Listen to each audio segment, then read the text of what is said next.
Sunday is Earth Day. It's become a call for action in countries around the world since 1970. This year's focus is on plastics and raising awareness of the enormous pollution problem they create. I spoke to Valeria Merino with the Earth Day Network about China's role as a leader in a growing number of environmental challenges.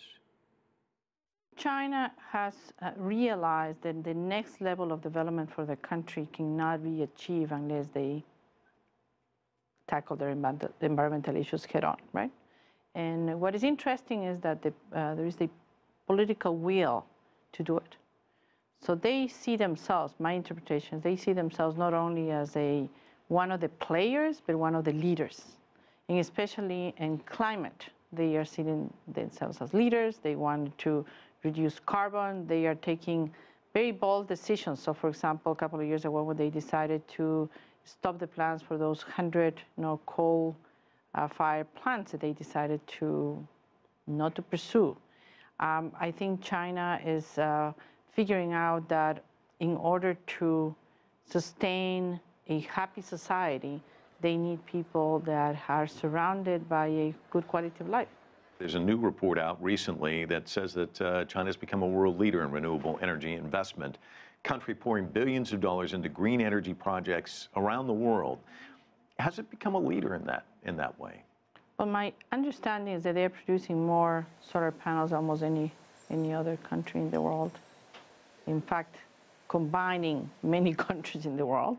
So yes, I think they are understanding that there is some changes to be made and some opportunities, because all of these new investments mean new money. New technology opportunities, new development, new jobs.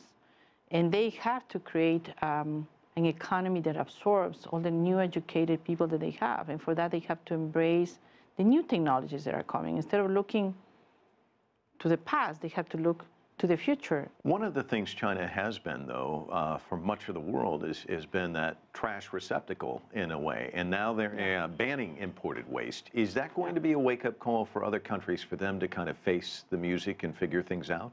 Well, it is a game changer. And the thing with plastics is that what we need is more investment in new technologies related to plastics, new materials.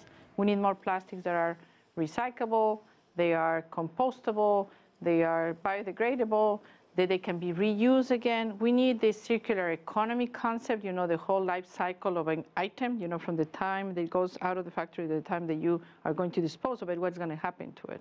And I think what China is doing is really saying, I'm not going to get the worst of the plastics, because China has not been buying the high quality plastics. They can be buying the low quality plastics. And what they are saying is, okay, we're not going to get them anymore, which means that everybody else has to reorganize.